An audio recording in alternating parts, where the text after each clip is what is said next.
Hi, show everybody. Thank you for joining today. And I am going to share my screen, so bear with me for a moment. And okay, is that showing up for everybody? Is that okay? It's gonna be a lot of water themes in the slides today. So, first of all, Ongi Tori, welcome, and Eskari Casco. Thanks for being here with me today. And I'm going to open with a short bertso. So normally these are sort of composed extemporaneously. However, I'm not a fluent Ushkara speaker yet. So one of my mentors, Joseba Zulaika, helped me with this a little bit. So Ongi Tori emitsud nitoy, ikusten saitustanak, eta ikusten es saitustanak. Maitusuna eta begarune kalono, irionatako lorate eta ure. Maitasuna eta begaruni Tokyo Notako Yende. Sayao Oganagan tare. Niri sendogariak emen sodete denok. Eskari Casco. Michelle Lee Brown naisni, Ushkaldan naisni, Saxon naisni. Laprodan dironere luralda eta urak, miaritz ondartsa ondoan. Washington Tignator, Umatiaren eta Yakamaren echeik, gaur emen zuekin egiteko. Zuri Sandogaria, Emen Nakazute Ni.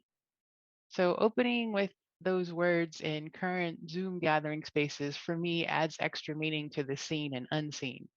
And while that's offered usually to recognize multiple temporalities and our ancestors and those we've carried with us, for me and my work, it also recognizes human, non-human entities, including technologies we engage with to access online presentations and talks.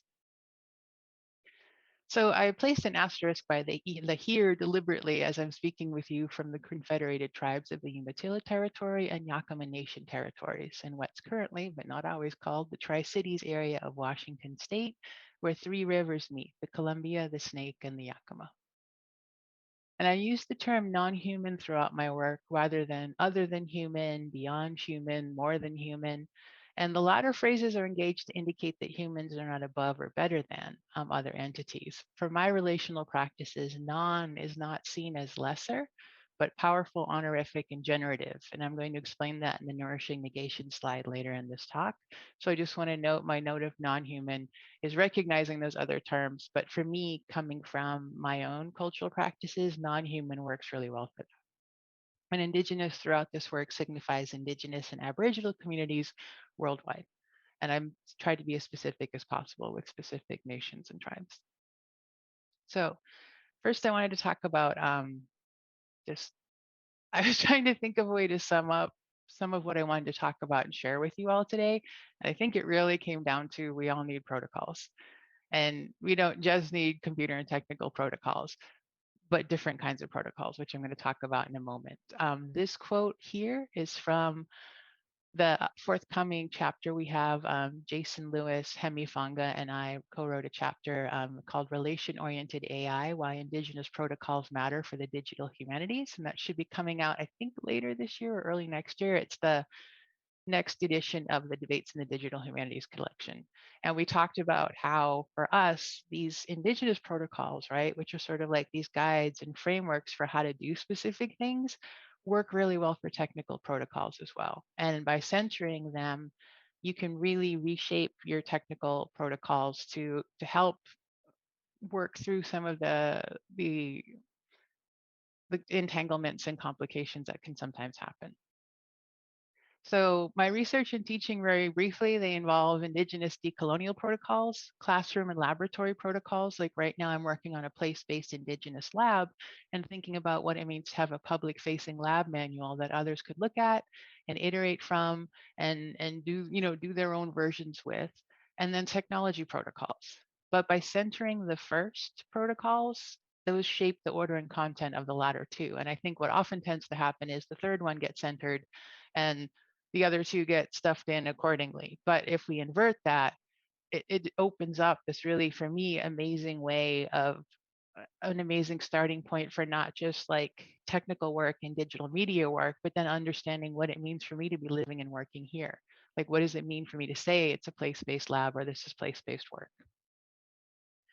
So another thing I wanted to talk about today is futurities and the master's tools. I've been hearing a lot about Audre Lorde's The Master's Tools lately, and I wanted to think about futurities when I'll talk about that a little further later on. But very briefly, I'm drawing on Eve Tuck and Ruben Gastambide Fernandez's articulation of futurities is what we do in the here and now in educational settings in particular to open up certain kinds of future paths as even being possible and foreclose others. I just want to think a little bit briefly before I begin my talk and my work to think about especially the master's tools, because we hear that a lot, and I think that can fall into the trap of binary thinking, but that's not what Audre Lorde, intended originally with it. And there's been a lot of really interesting indigenous and decolonial writing and talk around what do we mean by the master's tools and whose tools were they, you know what I mean, and when did they become appropriated? So from Audre Lorde's The Master's Tools, I know a lot of us know most of it or part of these quotes. I wanted to think about the end of that particular piece.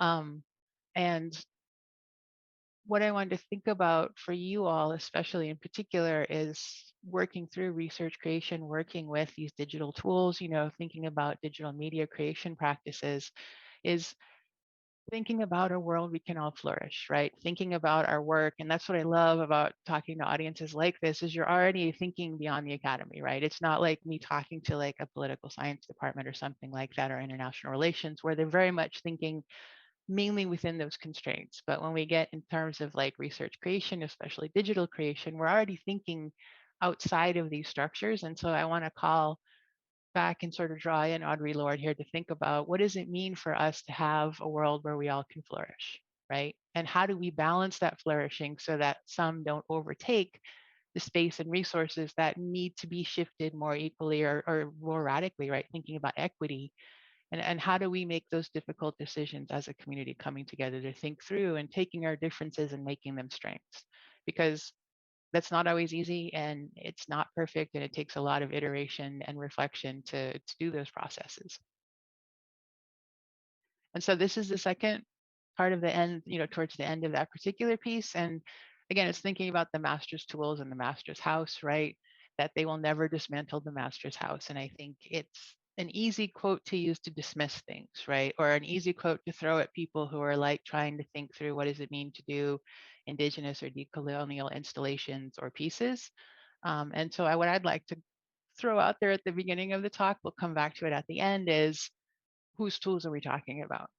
Right? So what I mean by that is to recall and reclaim your tools. Oops, pardon me. Recall and reclaim your tools, recode them. So not everything currently seen or labeled as the master's tools is in fact theirs, right? Many are older tools, and I mean this structurally and physically. Many of these are older tools that have been altered and or corrupted. And so research creation, especially with digital media, allows us to test and iterate ways to recall these older practices and stories, these older tools and structures, and through protocols, assess ways to breathe life into them now, shaping them to do the work that we need, that our human and non-human can need, right? Not only just thinking of ourselves and the work we want to do, but what is our work going to do in the world? What do we hope for it? And I'll talk more about futurities a little bit in the next section and connect this back.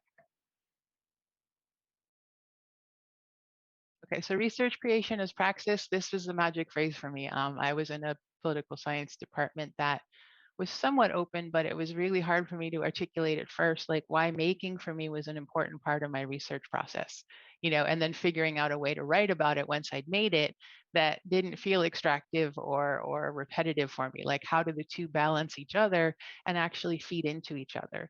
And the talk today is a really good example. I genuinely thought my talk to you was going to be more about, the Eel Elder VR, the lab I'm working on. As I was putting together the slides, I realized my dissertation and the book project I'm working on, I hope, have a lot to offer today. So it's just a reminder that the two can feed into each other, right? And for me, it's an ongoing process that I'm really excited about to learn how they connect. Some ways they can cancel each other out almost, but then some ways they can feed into each other and create something that's the better for both of these parts. So for me, I like to think about everything we do is speculative fiction. I teach a lot with SF and SF meaning both sci-fi and speculative fiction. I teach a lot of futurisms, indigenous futurisms, Afrofuturisms, African futurisms, Chicanx futurisms. Like for me, there's a really rich way of understanding and starting to think about technologies, and break them out of the current parameters that term has there. So I share this quote by Relita and Marisha. This is from the beginning of Octavius Rood's Science Fiction from Social Justice Movements. And I want to note, substantive societal change has been considered unrealistic until it happened, right? And as futurist Jim Dater notes, any impactful idea about the future should seem fantastical or unrealistic. And so Walida and Marisha asks in the beginning of that collection, like she notes that we need genres like this so we can learn to start not with the question, what is a realistic change or win, but with the question, what is the world we want to build? And that doesn't have to be a massive scale. It can be on a small scale too, is what is the world we want to build? What is the world we want to imagine? What is the world we want to work towards? Now, Walida Marisha is an artist educator and assistant professor in the Black Studies Department, director of the Center for Black Studies at Portland State University. And I know it might seem a little odd to open this talk with so many quotes from other people, but this work is, for me, relational, and I think it must continue to be collective. So as part of my practice, I like to highlight a lot of the people that I'm thinking with and working with at a particular moment in time. So in general, I weave together protocols and imaginings as a way to guide my work and my life and my teaching. And I noted praxis here because I want to entwine some of Hannah Arendt and Paulo Freire's articulations of the term. So a very short version of that is it's where the theory hits the ground, right? It's where what we theorize, which is sometimes done through building and coding, is put into place-based action. So I'm going to begin with a brief story. When I was very young, my Nana and some of my other elders had brought me down to the water. It was the Atlantic Ocean, and they dipped my hands in the water and they told me, this is your primary relationship. Like, the United States, your town, like other things will come and go. France and Spain will come and go. I didn't know at the time that was sort of a dig at the two, colonial powers that controlled parts of Basque Country. But I was little and I was just told, this is your primary relationship. It's what we come from, it's what we go back to. Other things will come and go, but this remains. And so for me, that's shaped the work I do. And so even when I was, researching and creation, I go out to the water a lot. I try to think of electric flows and currents. So for me, thinking about these as boundaries, crossing points, and borders, especially when we talk about digital and physical borders, for me, it always comes back to that liminal place right by where the ocean touches land. And I want to encourage you to, whatever your anchor points are like this, to think about them as we go through this talk, and then we can maybe bring that into the discussion at the end. So this image was gifted to me by Elizabeth Laponce, and it was a way to think about constellations and interconnectedness, to keep it routed to oceans and water flows, but rooted, right? So even the images I'm using have particular relational connections for me.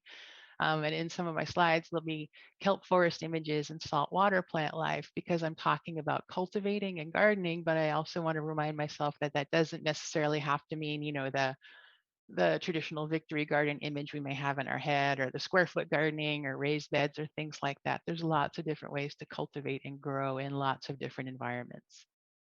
So this image allowed me to convey my research as part of larger movements, because if we look at it more closely and we attend to like particular constellations of light and water there, one in particular caught my eye and it provides the points I'm navigating by in this presentation. So if we focus more closely in on it, I kind of, extrapolated it to make the structure and flow of this, what I'm calling a constellation of my research. And I've made it a graphic, for easier reference here. So here are some current points in my recent, I don't know, my dissertation is maybe not so recent anymore, a couple of years, recent, not so recent and future research creation journey. And of course, these connection lines actually operate in multiple directions, as many parts of my work influence each other. So these may seem like individual points, but they are all interconnected and feed into each other. And they're rooted within deeper governance systems that span centuries that are embodied through indigenous and technical protocols. So my research and teaching involve indigenous and decolonial protocols, as I noted, lab and class and lab protocols, and technology protocols, centering the first to order and shape the other two.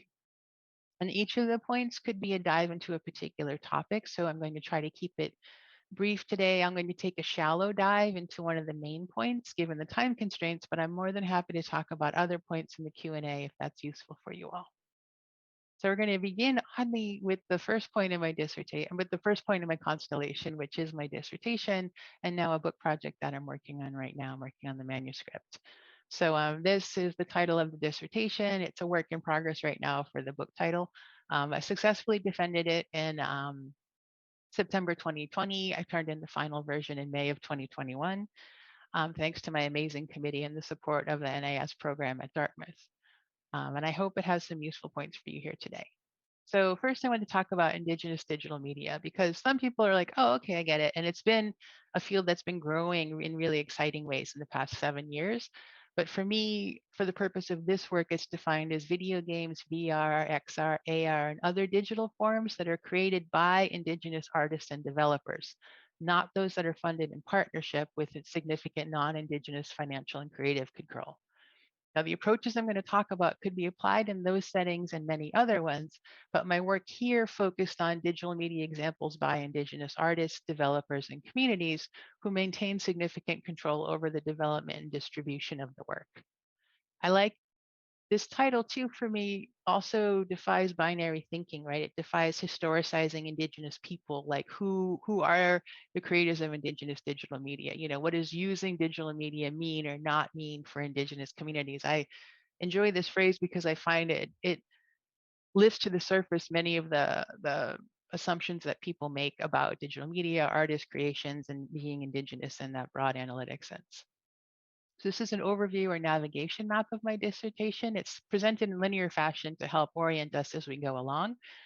So each of the chapters has a small interstice that goes along with it, which the interstice is more personal. It sort of anchors it to myself and my own cultural practices. And then the chapters themselves are the more theoretical sections.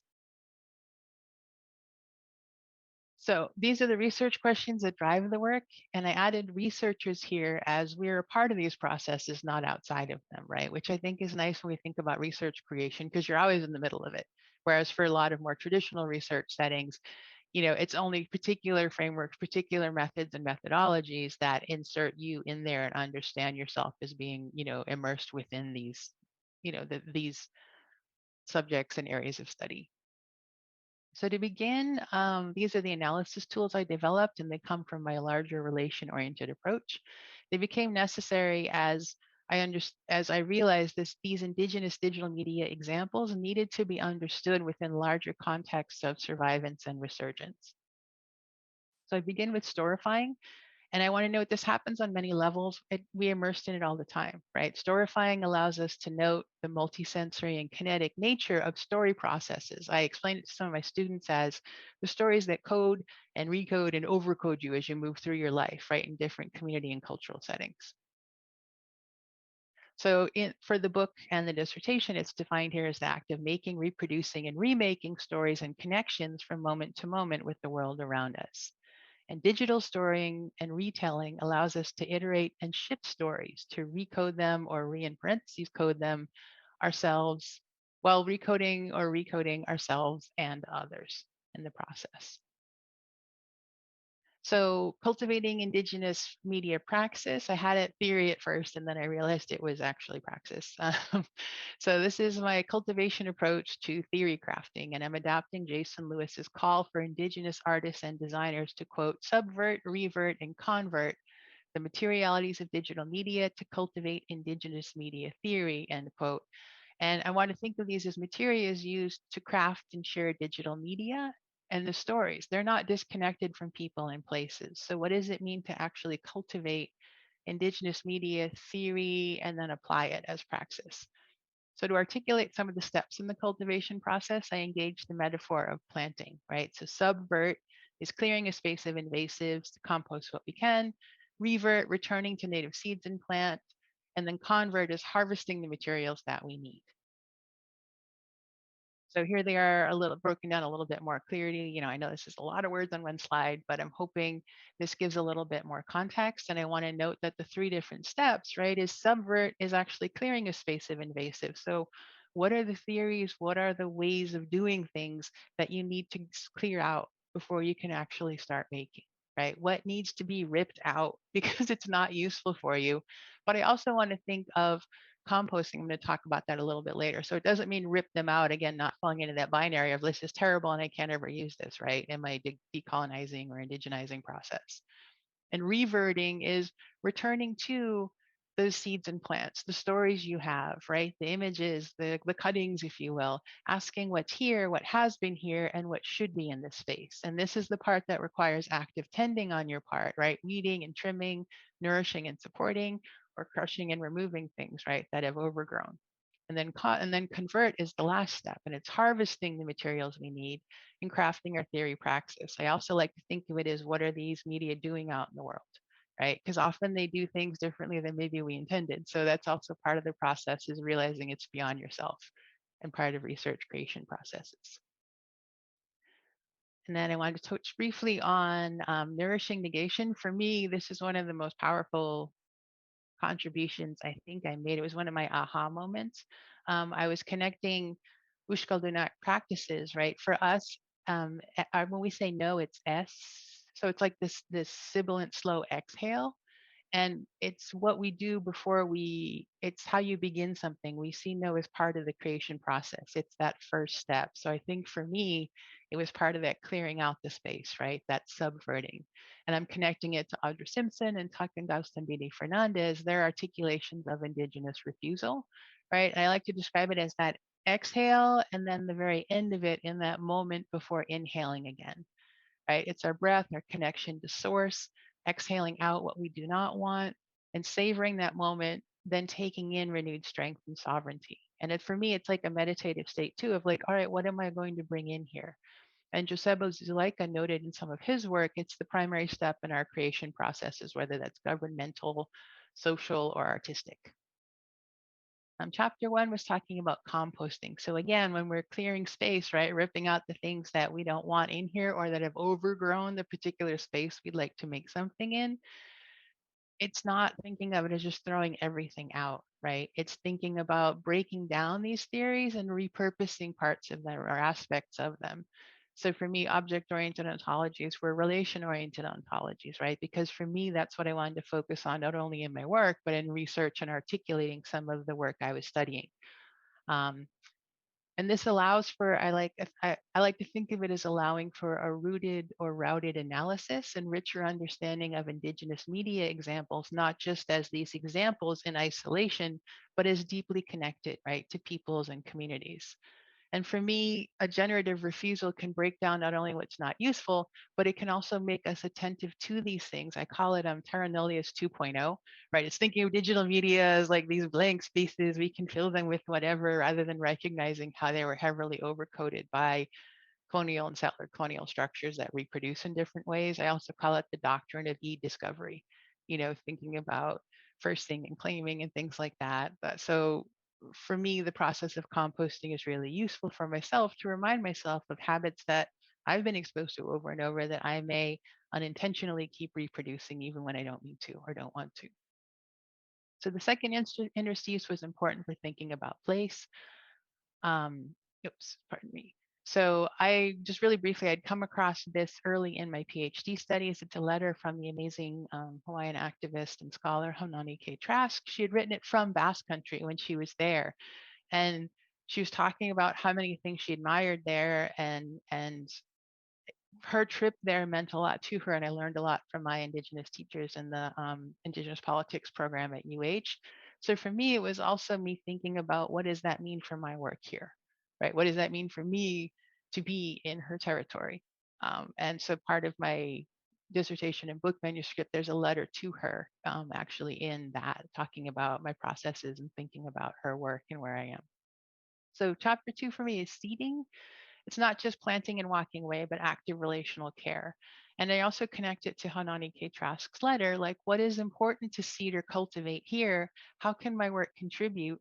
And what kind of seeds do I want to avoid spreading any further, right? What do I want to inhibit that perhaps has been perpetuated in a space that it shouldn't? This chapter in particular looks at survivance, not just thinking of it as hybridity, but sort of like a more than. It thinks about survivance, resurgence, indigenous futurisms, and inclusive indigenous futurities. So I engaged Storifying here to think through the origins and context of these two movements, survivance and resurgence. So I kind of did a storytelling move in this chapter because I wanted to think about a way to introduce these without seeming like I was comparing the two or assessing one as better than the other or more useful than the other. For me, they're also very different and they have a lot of resonance for me with Egoalde and Iparalde, which are the two either the currently Spanish controlled or currently French controlled sides of Euskal. And I engaged Chadwick Allen's attuning ourselves to the process of one context to the other. So survivance and resurgence are both important for the dissertation and my current and future research, but they resonate differently with various Indigenous communities. And they also think about inclusive Indigenous futurity, right? And this quote is from Curriculum Replacement and Settler Futurity by Yves Tuck and Ruben Gastambide de Fernandez. And they articulate futurity generally as ways of knowing about and relating to futures. So it's not merely another way of saying future. Rather, it is, quote, a lens to shake up the dominant, linear, and causal way of speaking about and tracing relationships between past, present, and future, end quote. And this is in educational settings, but I think it can be applied much more broadly. So thinking about how the kinds of futures you want require steps in the here and now to make them happen. So it's why I love doing a lot of like speculative design, speculative AI workshops, because it allows people to imagine beyond. And then at the end of the workshop, we walk it back to the here and now and say, what are some of the first steps we could take towards making those particular futures happen, or foreclosing the kind of futures that wouldn't allow those to even have room to try to happen, to try to flourish. So you can see this is also, I think, a decolonial futurity that centers Indigenous people and approaches. And it's rooted within specific Indigenous community protocols that are place-based. I want to note indigeneity, it's very much, it's an analytic, right? But when we talk about particular places and communities, like your university has an extraordinary history, right? And even being built with the local Indigenous community. So thinking about specific territories where you are and the peoples of those places. And then Indigenous and decolonial futurisms. Grace Dillon originated the term Indigenous futurisms in Walking the Clouds, which was published in 2012. And it incorporates what many Native artists and scholars were and are already doing, right? They're weaving histories and speculations and what if scenarios with their own understandings of space time thinking and what they think of as advanced technologies, like truly advanced technologies. And she basically had collected some of these stories or excerpts from them into one anthology and under one broad term. So while it's broad as a term, each specific emergence of Indigenous futurisms is rooted in the community's histories and ways of being with the world around them. And then the Space Indian Star Map is another text I cite a lot in the dissertation, which is a 2016 article by Lou Corno. And they talk about Indigenous futurisms as a movement that speaks back to science fiction, right? Narrating futures that are intimately connected to the past and challenging notions of what constitutes advanced technology and consequently advanced civilizations. So basically, this chapter outlines why engaging with the terms and their genealogies strengthens relations and communities and ensures that these digital media examples are not cut from the particular context, but understood as emergences of deeply rooted networks. And I should note, I use emergence here, and this comes from Noe Silva and John Goldberg Hiller's use of it, which is, it may seem like a newer emergence, but it comes from a much deeper root, right? A much older root and stock. So they are connected and routed to older practices. And then harvesting and crafting. This is one of, I think hopefully this might have the most resonance for you all. Um, it took me a while to figure out how to articulate things, in an academic setting. I knew what I was doing in the making process, and that's sometimes what's so frustrating to be creating within academia is you're like, I don't know how to exactly articulate this in a nicely formatted journal article or a book or a chapter or what have you. And what I realized was it's always relation oriented for me. So broadly speaking, relation oriented ontologies is the contribution I'm making to media theory and practice. And it basically comes down to we can't be a good relation to all things at all times. We just can't. We may want to, but we can't. So what we give our time and attention to where we focus and do the work of being good kin and maintaining relations across past and futures, that has ramifications that will last for hundreds of years, or in some cases, thousands of years, right? We think about time to break down and things like that. So ROO as an applied method examines how these relational forms are renewed, drawing from centuries of performances, art and spoken word stories, and how these things are expressed and shared through digital media. So what does that look like in practice? Like it sounds great in theory, but what is that actually as praxis or practice, right? So it has two different points. I'm going to talk about those in the next slides. Point one for me in this work was looking at recodings of Indigenous futurisms and inclusive Indigenous futurities.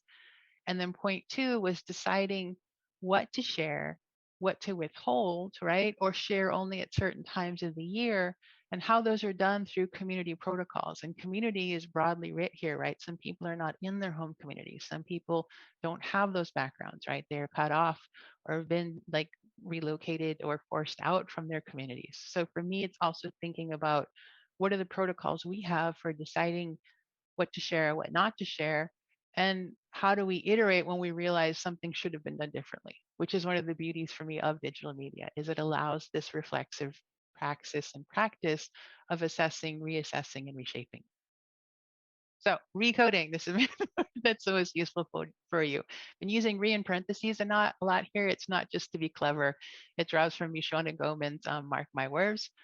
And Goman articulated it as, as a embodiment of Native women's survivance. So my method engages Ree as well, drawing from her work. I like to encourage people to think of it as a portal, right? These parentheses are holding open spaces for alternative understandings of place and relationality to come through. Relationalities that are multi-directional, but with specific materialities, right? They're open to particular material times and spaces and voices. They're oriented towards alternative futures, right? But they are rooted in specific practices. And sometimes those can be practices like for me, thinking about what does it mean to be on someone else's territory as I'm making and doing. So yeah, the re in parentheses does a lot, but I just want to note it's not just to be cutesy or clever. It actually is drawing on the sense of this is holding space for something else to come through in these digital media examples.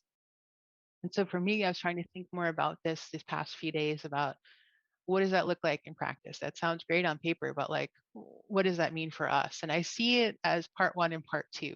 So recoding as method part one is learning and relearning through creating, right? It's creating and holding space, like I was talking about, for alternative understandings of place and relationality, right? Orienting us towards the kind of futures or the kinds of present day situations we would like to see happen, right? So it's as you're making it, you're learning and thinking about what do I want to incorporate? What do I want to draw on? What do I want to express? And then part two is articulating this research, right?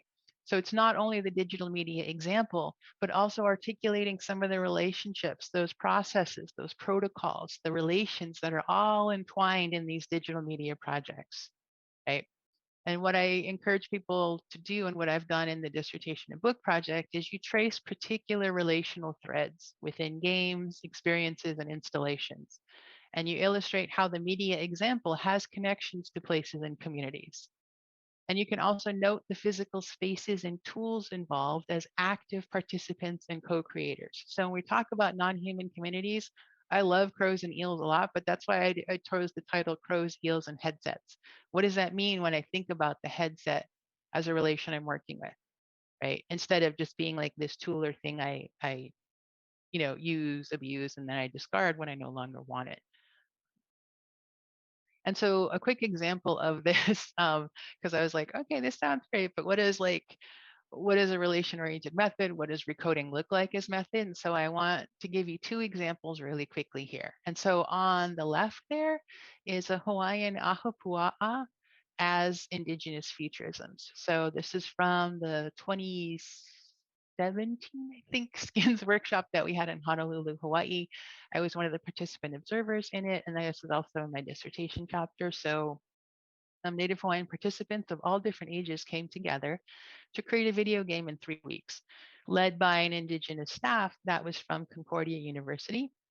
And some instructors were also from different Hawaiian schools and programs.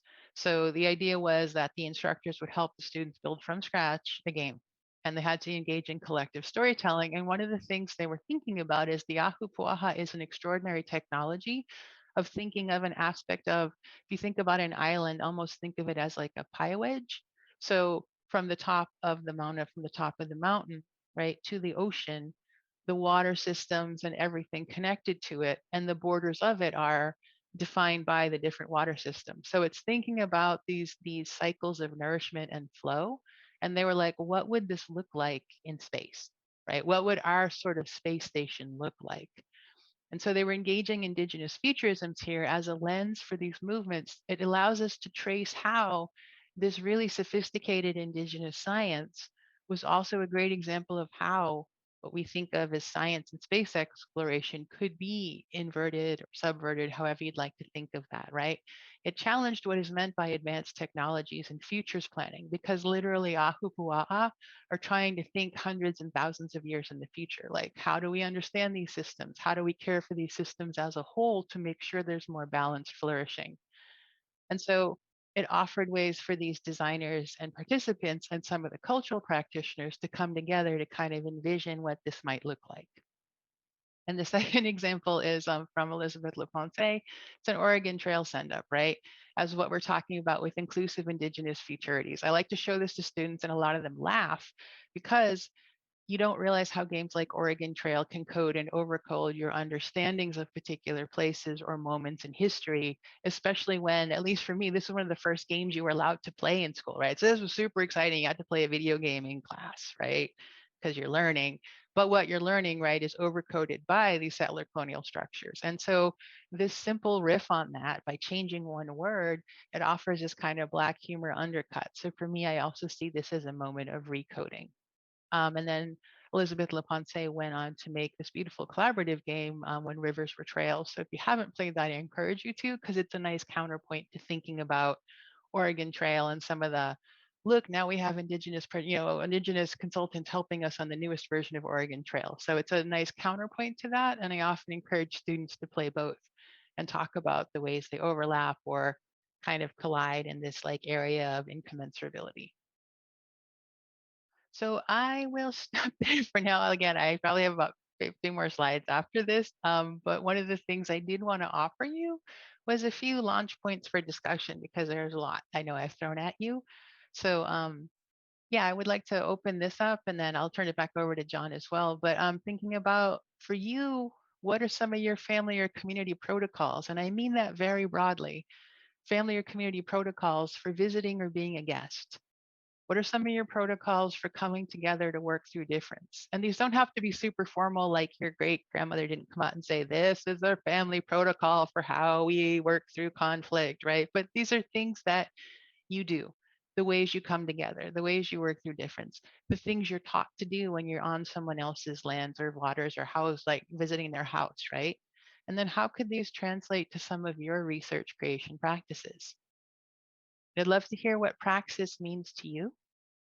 And what overlaps do you have between technical and cultural and life protocols?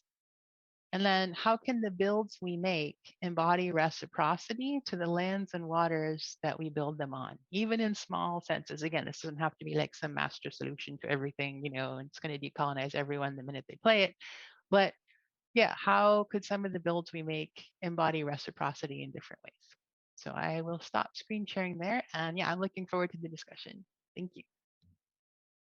Thank you, Michelle. That was Yeah. very, very in-depth and informative uh, talk, and I really appreciate you sharing your knowledge with us. We'll just take a few questions now. Um, I mean, one of the things I found most interesting was this notion of moving from theory to praxis. Um, and I just was wondering if you wanted to speak just briefly about that. Um, about how like how that reshapes how we approach research. Um, Yeah. Do you want me to, or should I wait and collect a few questions first? Or sure, that we can do it that okay. way. Um, Yeah, and Megan, I guess go ahead. I think we're working now. Thank you. Yeah. We had a lot of technical problems here, but it feeds in actually to your talk quite well, actually, when I'm thinking about it and tools and the colonial path these tools have followed in their construction and design and making. And the way that we access these tools through different economies and different globalized spaces. So that's really kind of, actually it was great that my technology glitched so much, because it helps to reinforce my point, which is one of the things that in my own research I look quite a lot at technology and access to it, and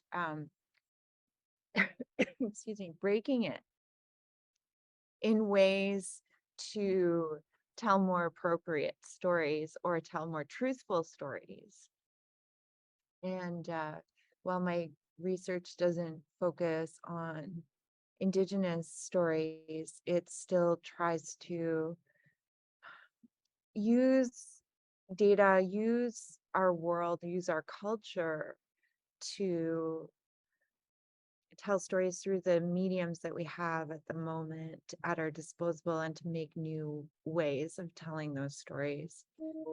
And I wanted to say thank you for joining us this morning. I'm the coordinator of the Bachelor of Media Studies, and I'm really grateful that you were there, able to speak, and your talk was wonderful. And two, I'd love to hear more about your tools, and I know your headset, and yeah, I'd just love to hear more on your perspective of how we can break tools better to tell better stories or more truthful stories.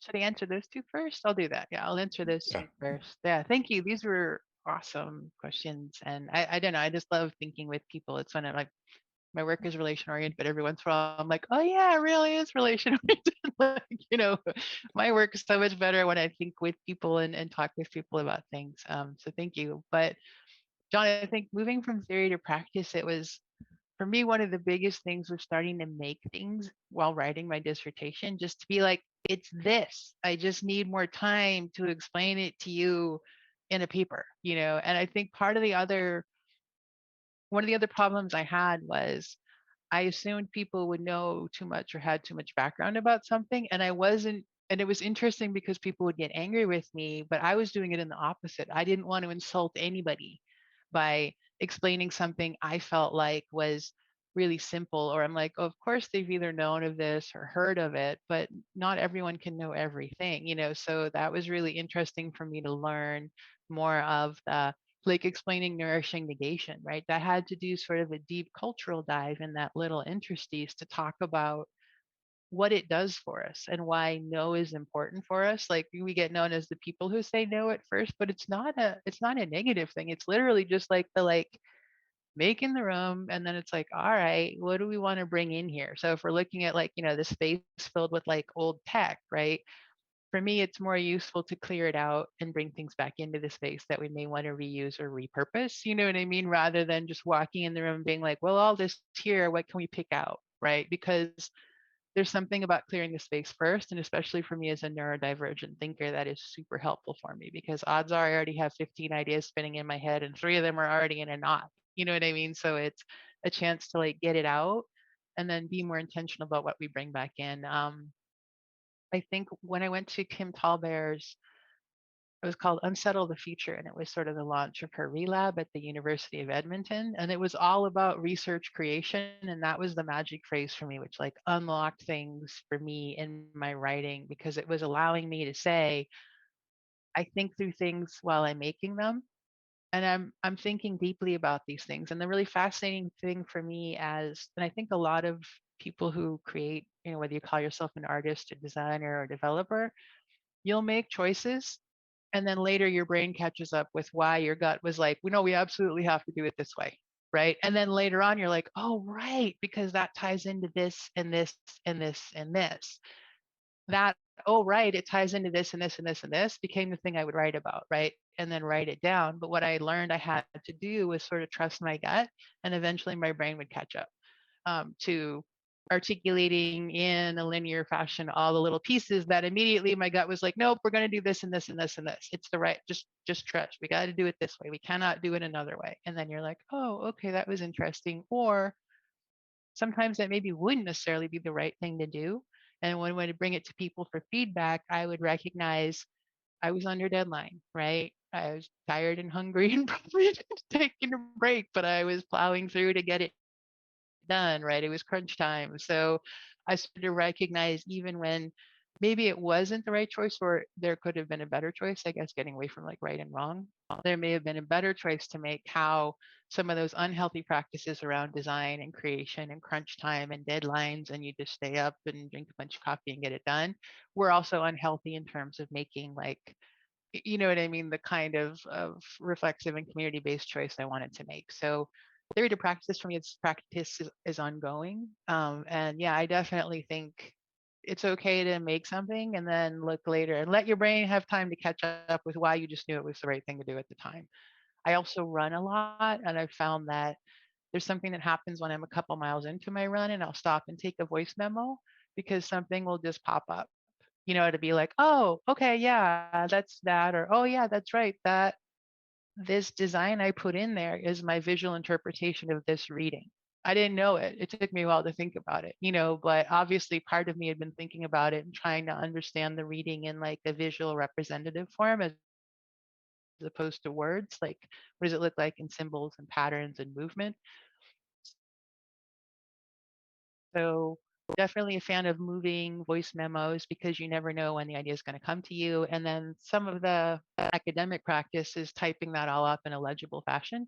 I'm a big fan of Microsoft Word dictation. That's my best friend, right? Sometimes, so you know, or Otter AI will, or any kind of transcription service. I'm not sponsored in any way by those. Please don't think you have to use those. But like any kind of transcription service, take voice memos and get them into text, allows me then to clean up the text rather than be so focused on like, you know, how do I get these words from a recording into like, you know, the preferred academic format.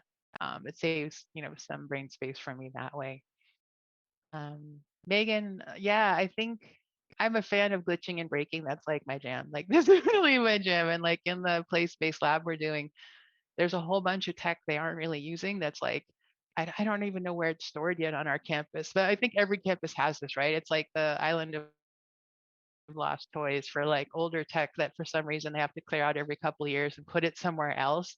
And for me, or island of misfit toys, sorry, not lost toys. But I think I want to use some of that again. I want to go down there and say, like, what's there? Like, how can we breathe new life into this? And how can we recognize all the costs, sometimes really horrific costs, that have gone into making this equipment that may not be top of the line or what have you, but can be repurposed or chained together, or like you're saying, like broken, reshaped to do something different in a lab space, you know? And again, not doing the thing that sometimes people do where they're like, well, you have to take all of it. It's like, can we be careful? Can we curate our selections? Can we rotate through these technologies? Can we build a model of what some other lab spaces can look like using older tech in different and innovative ways? One of my, so at the, when we did the Indigenous Protocol and Artificial Intelligence Collective, the first workshop, they had asked me to help design the featuring exercise for people, because that was part of my background in feature studies.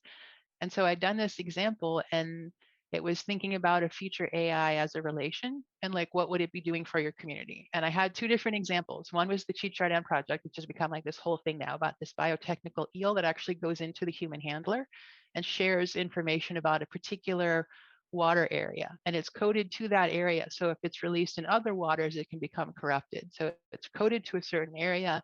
It collects information about the different communities there, and then it relays it to the human handler in this like biochemical electrical exchange that it has.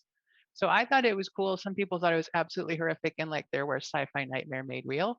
There was another model I had come up with, which was actually Both of them were actually serpentine, which very much goes back to my communities. I have a huge tattoo on my arm. One of our like our great grandfather, if you will, was a giant flying serpent.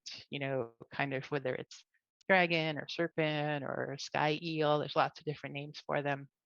But the second example I had was also this serpentine being that was an AI that would crawl through dumps and like pull together different older versions of tech and create patches between them so they could do specific things. So you would give the AI a purpose. We need to monitor rainwater in a community garden in this area. And it would literally crawl through these sites and collect pieces and help generate patches for them so that the tech could do the specific purpose that the community needed. So that was my other idea. So I think I haven't developed that fully yet. So maybe it's time to bring that one back into play because I'm fascinated by that idea. But then I think one of the reasons I didn't do it is someone said, oh, it reminds me of that. There's some Stephen King story, I guess, that happens in a dump or something. And there's a thing that comes and eats one of the people at the end. And I was like, that's the opposite of what you're talking about. It's so interesting to me how some of these imaginings about going through trash or refuse or like discarded tech become monstrous in this way that the dominant cultural paradigm assumption is, and then it will eat us and then it will destroy us. You know what I mean? And I'm like, well, we're already doing a really awesome job of that. I don't think we need any more help with that. Thanks. But yeah, so think I think celebrating discarded objects, or not celebrating them because they're discarded, but giving them a chance to be honored for the work they can still do, maybe is a better way to phrase it, is really important. And sometimes being limited by those parameters is really useful because sometimes when you have to create something and you have all the shiny tools in front of you, it can be overwhelming. You have like 25 different ideas. The comic liminal came about because I had an outdated version of Photoshop Elements and at the time an 8-year-old iMac that could barely run that program, but it could run it. So I was like, this is what I'm using to make my comic. That's all I have right now. And because of that, it took this really interesting path. And I was sharing it with people at that first video game workshop. And it was actually a way for me to become not just this weird researcher asking them questions, but they're like, oh, you're a maker too. And so they would start sharing things with me. They're like, oh, look, there's this whole digital map painting community. You should probably like check it out because that's what some of your work is doing on some of the pages of the comic. And it was just a nice way to be able to connect with them differently, as opposed to, hi, I'm asking you eggs and interview questions and whatnot. So I think, yeah, I hope that answers the question. Oh, I did want to pluralize culture a little bit. When we talk about culture, we have to think carefully, I think, about, are we talking about, dominant cultural paradigms? Are we thinking like, what culture are we referring to? There's many of them for me. I always like to pluralize it, even though the program I'm in is called Digital Technology and Culture. I just want to put an S on there so because there's many different subcultures and different ways of understanding, who's in the room with us. And when we're working together, we're not always bringing in everything with us, right? You know what I mean? So yeah, just allowing for that plurality to exist, I think, is important. And yeah, truthful too. There's lots of different ways, I think